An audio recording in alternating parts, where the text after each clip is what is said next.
Global TV y Telemática presentan.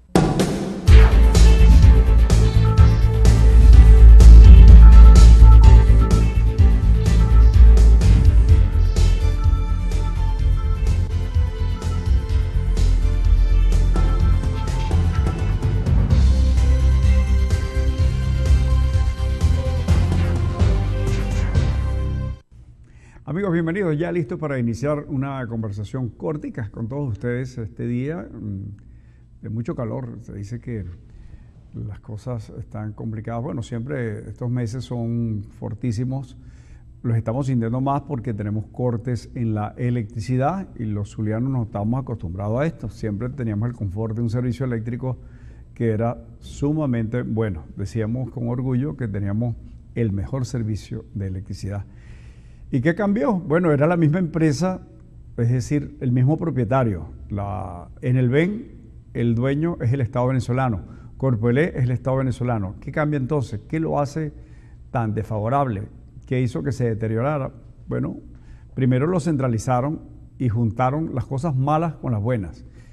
Y así, empresas de un buen rendimiento como la Electricidad de Caracas, la Electricidad de Lara, y el caso del Zulia, en el BEN, la juntaron y crearon una cosa que llaman Corpoelec. Y lo peor es que eso se lo entregaron a los activistas del partido, a los amigos, a un general, etcétera, que no tiene la menor idea de lo que significa el sistema eléctrico. No sé cómo estará el asunto de la gerencia, porque podrían no saber de electricidad, pero ser un buen gerente, entender los procesos de delegación, interpretar lo que significa la supervisión, lo que supone la calificación de alguien para un cargo, su evaluación y las previsiones de presupuesto para mantenimiento, todas estas cosas respetadas.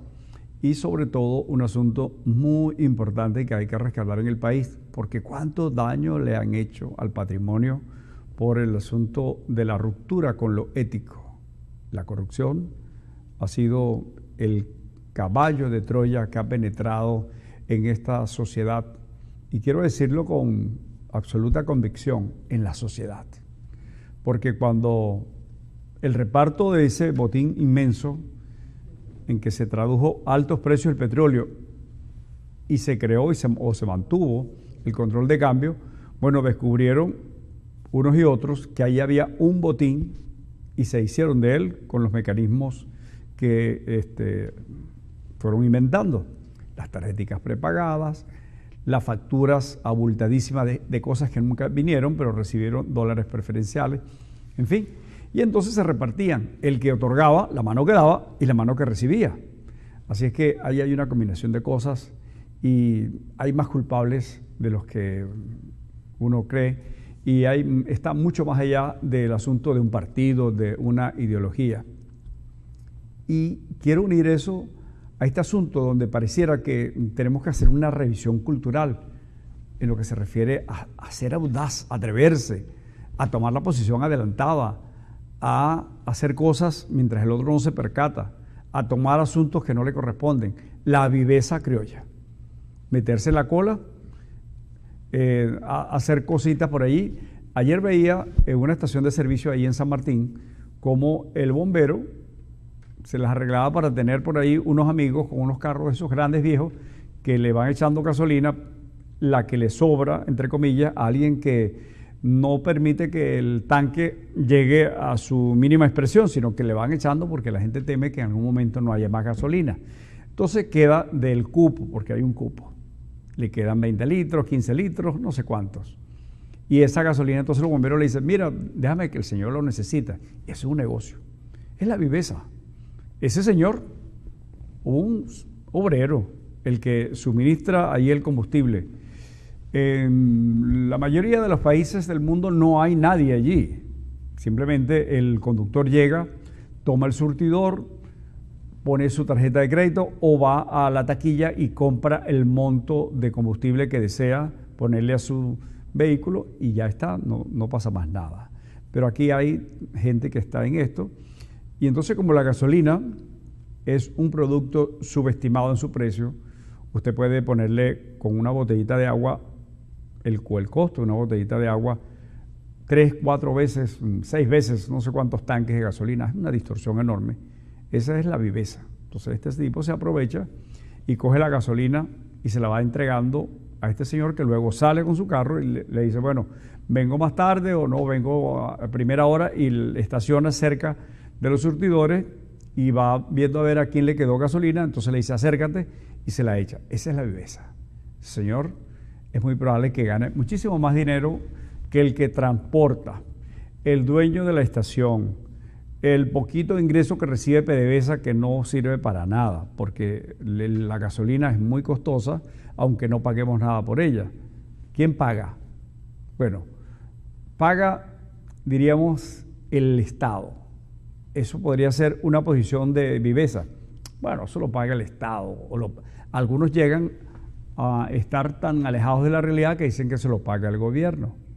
Pues no, eso lo pagamos todos, porque cuando el gobierno introduce subsidios, sobre todo con la debilidad que tienen las finanzas venezolanas, eso supone entonces que ese dinero que se convierte en gasolina para que hagan todas estas marramucias y nosotros tengamos carros que puedan botar los chorros de gasolina, etcétera, etcétera, no nos importa dejar el vehículo encendido porque la gasolina no vale nada.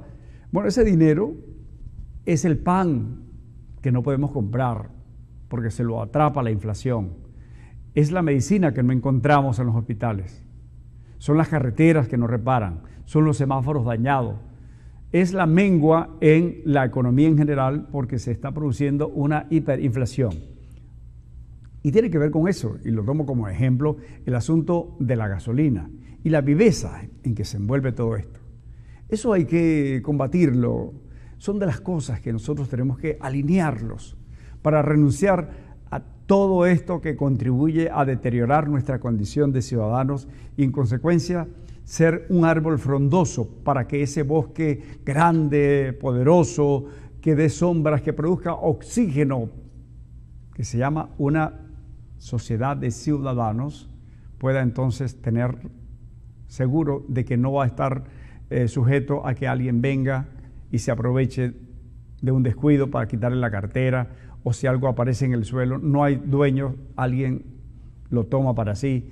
El tema de la gasolina, las colas, la viveza de coger los productos y revenderlos, la viveza del dueño de una tienda que la saca a trastienda y consigue a alguien que la revenda. Es decir, porque los productos no aparecen de la nada, porque hay un control de esas cosas absurdas, donde a los industriales, el que produce la harina de maíz, por ejemplo, lo obliga a venderla a 50 bolívares y termina en manos del público en 1 millón de bolívares o más. ¿Cómo es eso? Bueno, la recibe alguien que tiene un permiso, una cuota para que la empresa le envíe tantos bultos de harina de maíz. Y ese se hace el loco y saca unos cuantos que se los vende a un tercero que luego va y los revende. Y entonces ese le paga ya no 50, sino 300 bolívares por cada paquete de harina. Y entonces se produce una ganancia que da la viveza. Entonces la viveza del tipo del camión que llega y se los entrega a quien no es, del dueño del mercado que hace estos arreglos, del que recibe y luego revende, del que dice que le tienen que pagar en efectivo y luego el dinero se convierte en una mercancía más. Es una suma de esas cosas. Algunos le dicen viveza criolla. Y yo creo que es una suma de las cosas perversas que nos están llevando a todos a una situación difícil, donde usted, el vivo, un día tiene un problema de salud y va a ir con su viveza acumulada al hospital que no le va a dar respuesta y usted va a morir de mengua. Se muere alguien porque no hay suplementos para rehidratar, no hay medicamentos para detener una fiebre, cualquier cosa, ni hablar, por supuesto, de asuntos más complicados como la hipertensión, la diabetes, dializarse, atender problemas cardíacos, porque la viveza se encargó y ahí están todos como víctimas. Son los asuntos que tiene que asumir esta sociedad, que tiene que cambiar. Y esta sociedad, el tema no es cambiar el gobierno, el tema es cambiar esa actitud, el tema es hacer una propuesta de país para ciudadanos, el tema es rescatar la decencia, la honestidad, que el trabajo sea importante, que no nos degrade limpiar un piso. Yo estaba viendo ahora un señor primer ministro que llega al Parlamento holandés y por un descuido o tropezó con alguien, derramó una taza de café. ¿Ustedes saben quién limpió el café derramado? El primer ministro. Cogió un lampazo y lo limpió. Eso se llama ciudadanía. O cuando los suizos, el gobierno propone por una coyuntura que le va a dar un subsidio a una gente que está en situación que ellos consideran apremiante, les va a ayudar con un dinero. Esas comunidades dijeron, no queremos que nos regalen nada. Nosotros somos suficientes para trabajar y para arreglárnosla y salir adelante. Es una sociedad con ética, es una sociedad que toma en serio su papel de ciudadanos. La viveza nos hace muchísimo daño, la viveza de hacer las cosas, la viveza de coger los reales del Estado para convertirlos en migajas que van en misiones, en el carnet de la patria, para que por la viveza entonces esa gente llena de hambre, de necesidades, de desamparo, de inquietudes, se conviertan en militantes obligados de una causa determinada. Esas vivezas nos han llevado a todo esto, a que un país que tenía una posición cimera en el desarrollo de infraestructura hace 50 años. Primero que algunos países de Europa tuvimos autopistas, distribuidores, túneles, un país con ciudades con desarrollos gastronómicos. Fuimos un receptor de buenos talentos porque Venezuela tenía las condiciones y las sigue teniendo naturales, petróleo, minerales, agrológicas, extraordinarias. Un país pequeñito, de 3 millones y tantos habitantes, fue recibiendo gente que vino de muchos lugares. En ese momento una coyuntura por el petróleo, etcétera, fueron atractivos. Y las condiciones políticas. Aquí, recuerda la gente, aquí se podía andar en las calles y no pasaba nada. Aquí usted podía comprar cualquier cosa de cualquier lugar del mundo. Y aquí se cultivaba y aquí los productores de leche, de carne eran prósperos. Aquí había una generación de riqueza. Pero llegaron estas cosas, las ambiciones, etcétera, y por supuesto los graves errores que en el ejercicio de la política y la administración pública le ponen la mano a lo ajeno. Es un acto de viveza. La viveza está arriba en los altos niveles, intermedio y está abajo. El humilde trabajador que ocupa su tiempo haciendo llamaditas telefónicas o usando el aparatico para mandar mensajes mientras tiene que trabajar. El que se lleva el lápiz de la oficina, porque no pasa nada.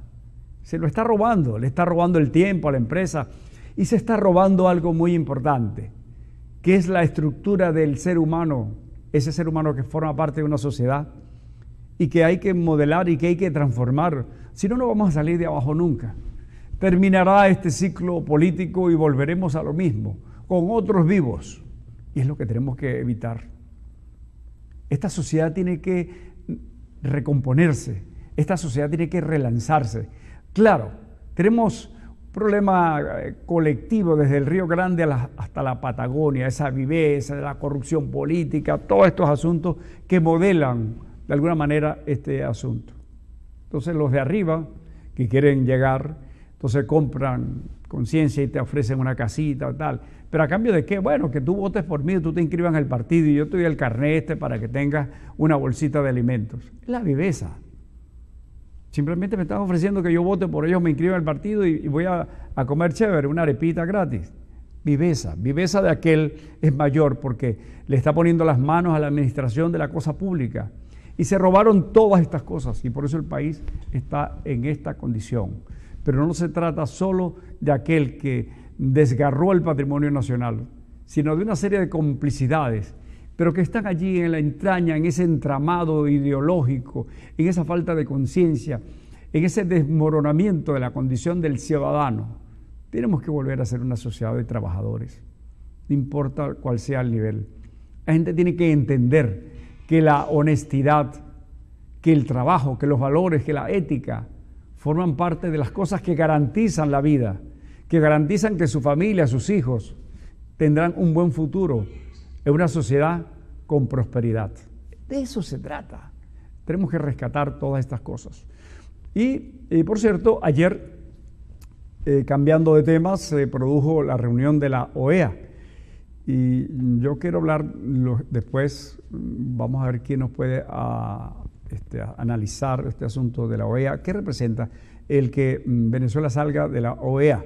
¿Qué representa estar en la OEA? ¿Qué es más favorable para la sociedad, para el país entero? Estar o no estar, ser expulsado. Evidentemente, Venezuela será pronto sacado de la OEA. ¿Cuáles son las consecuencias? Hay una serie de situaciones que se han planteado a partir de los discursos. El canciller Arriaza, que parece que, como muchas otras cosas, fue puesto en ese cargo sin tener la menor experiencia ni la preparación, y fue vapuleado por gente experimentada, porque los países buscan poner los mejores. Los cancilleres son expresiones de alto nivel intelectual, de un músculo político ejercitado en el gimnasio de la vida, de las relaciones entre los países. Imagínense ustedes, ustedes saben, en las redes está, nuestro canciller señaló que eso era un circo, la OEA, y que todos esos tipos que estaban ahí, los cancilleres, eran unos simples pagados, unos sicarios, le dijo al señor Almagro, dijo todas estas cosas el señor Arriaza. No sé si tenemos el video de Arriaza, no lo tenemos todavía, tenemos problemas con el internet, señores de Conatel, es muy lento. Pero tenemos la respuesta del señor Ampuero, quien es un intelectual que ha escrito muchos libros, quien tuvo unas pasantías por Cuba y conoció porque era un entusiasta, líder o miembro de la izquierda de su momento, y como muchos venezolanos o latinoamericanos creían que Cuba era el modelo a seguir en aquel momento donde había aquella fiebre revolucionaria, aquellos muchachos que desde la Sierra Maestra defenestraron al tirano Batista, todas estas cosas eran parte de ese sueño inscrito en la rebeldía del momento y de siempre. Los jóvenes pues tienen esa expresión. Ampuero estuvo allí y luego escribió muchos libros y narra su experiencia y es vivencia de aquello que conoció de cerca, el monstruo cubano. ¿Qué dice Ampuero al respecto después de Arriaza? Es muy interesante escuchar al canciller de Venezuela y atender a sus epítetos y las descalificaciones que usa hacia los representantes de distintos estados de gobierno aquí presentes y hacia esta institución. Se refiere al secretario general de la OEA como sicario. Se refiere a la OEA como un circo. Habla de lo que están aquí, están cumpliendo una orden que alguien imparte y no considera ni cree por un minuto que las personas tienen dignidad y convicciones democráticas por las cuales se mueven y los gobiernos actúan también y son capaces de llegar a decisiones como las que están expresando hoy. Habla de que esto es un ministerio de colonias, con respeto y respeto total hacia los que aquí presentes. Habla de que somos indignos por estar acá. Habla de que nuestras razones y motivos para estar acá y condenar al régimen de Nicolás Maduro son espúreos. Habla de que lo que hablamos acá es un descaro. Si esta es la forma en que el canciller Arriaza trata a personas que son diplomáticas, que representan a otros estados, a otros gobiernos y están en un tercer país, imagínense ustedes cómo trata a los venezolanos, a los que están bajo su poder, a los que no tienen un pasaporte distinto, que están dentro del país sufriendo el hambre, la penuria y además la represión de Venezuela. Y más quiero decirle, si alguien aquí en esta sala tuvo en algún momento la duda de si en el caso de Venezuela existe un gobierno dictatorial, autoritario o demócrata, yo creo que ha quedado resuelto. Nadie de los que está aquí ha querido, después de escuchar esto, vivir bajo la férula de este canciller. Porque si nos trata así a nosotros, imagínense cómo trata al pueblo de Venezuela. Y estuvimos viendo entonces la posición del canciller de Chile, que estaba presente, al igual que otros representantes de los Estados miembros de la OEA, reunión de cancilleres realizada ayer en la sede de ese organismo. El canciller Arriaza pues los mandó a todos para usted sabe dónde. Yo creo que es un nombre bastante limitado y eso nos da pena porque Venezuela tiene una tradición de gente con nivel intelectual. Venezuela ha generado un Andrés Bello que creó la universidad en Chile. Figuras hoy, del día de hoy, el director de MIT es un venezolano. Venezuela ha generado científicos, intelectuales, que han escrito historia, que han hecho textos fundamentales, no solo para el país, sino para el mundo de habla hispana. Es una pena. Bueno, mañana nos estaremos viendo. Saludos.